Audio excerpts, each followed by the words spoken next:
This is the Travelin' On Radio Show, bringing you a world of travel news and information.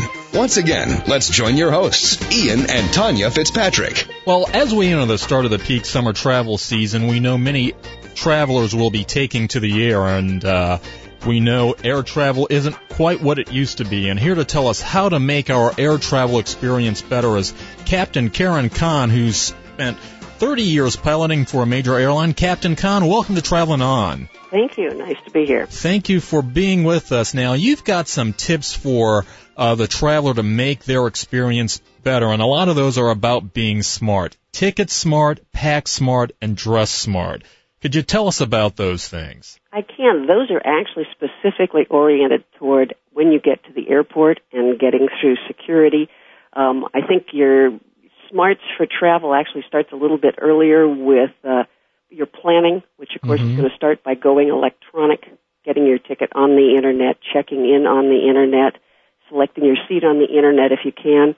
Also, going light, carrying as little as you can, and remember, you've got to manage it, you've got to deal with it, you've got to pull stuff out of it as you go through security if you're not checking something. Even if you are checking, the lighter the better, because they're starting to charge now depending on weight and number of bags.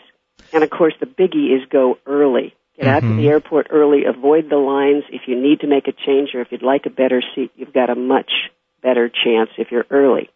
And also, too, it's always important, even for those travelers who travel infrequently, but to have your frequent flyer number available to just go in and put into the machines that are often there to check people in. Oh, exactly. As a matter of fact, that's where we get to the airport, and we start with Ticket Smart, which, as we said, was go electronic, check in. Make sure they do have your frequent flyer number. The extra security screening that is, should we say, afforded to some is frequently a result of your not doing certain things. For example, you don't want to pay for your ticket with cash. That's kind of a red flag. That gets you some extra security. Buying a one-way ticket gets you looked at much more closely. And if you are a frequent flyer, be sure you put your number in, because they rarely select members of frequent flyer programs because we know them, let's not hassle them. So That's right. Can easily eliminate you from that kind of hassle. The Pack Smart idea starts with dump your suitcase out on your bed at home and take out all the things that you may have put in from your last car trip. Or frequently you think you'll go by car, then you change your mind and go by airplane, and, oh yes, I forgot, I've got that nice picnic knife, fork, and spoon set, or a corkscrew. Those types of things need to come out, as well as the large bottles of liquids. I just had a friend who came to visit, said, I'm delighted to see your sunshine here in Santa Barbara, and when they went home, they realized, Karen, we can't take this, we're not checking anything. Here's a nice big bottle of suntan lotion for you. So remember, those things can't go through. Now, one of the important things, particularly in this day and age, is not to argue when you're dealing with customer service agents or other airport and airline personnel. Very important thing in this day and age. And unfortunately, that's one of my challenges. Exactly.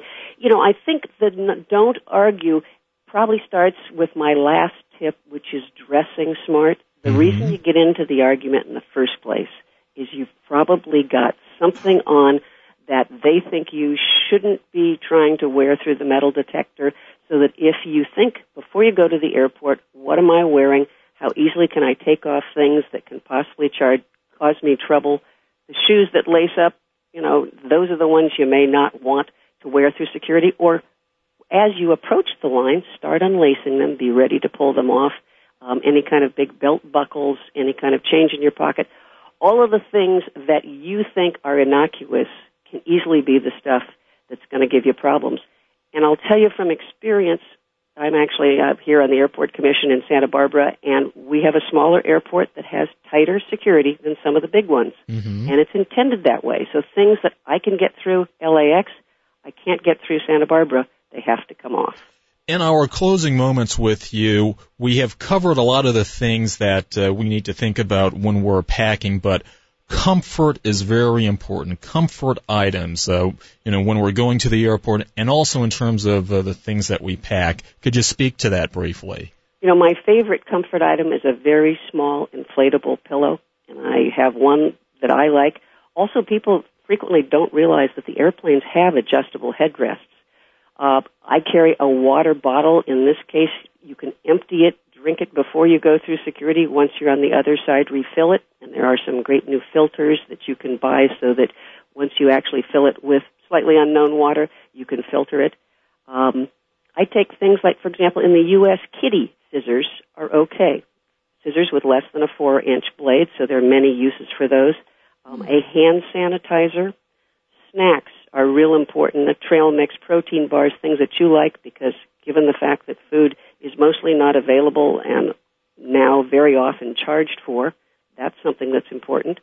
I happen to take a Lexan knife, fork, and spoon, which is acceptable in security. So things that can make you more comfortable on your flight. Then you can have entertainment items, an iPod or music player, headsets. Most all of the airlines now have some kind of entertainment.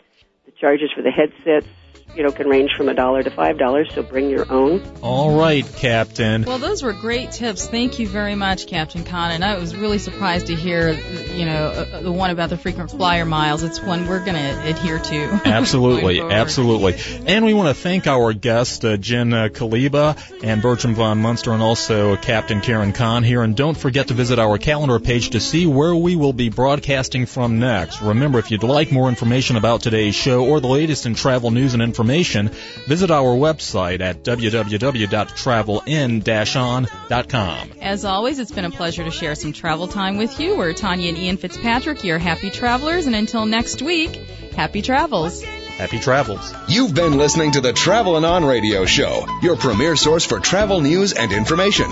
Join Ian and Tonya Fitzpatrick next time for more of the Travelin' On Radio Show on TalkZone.com.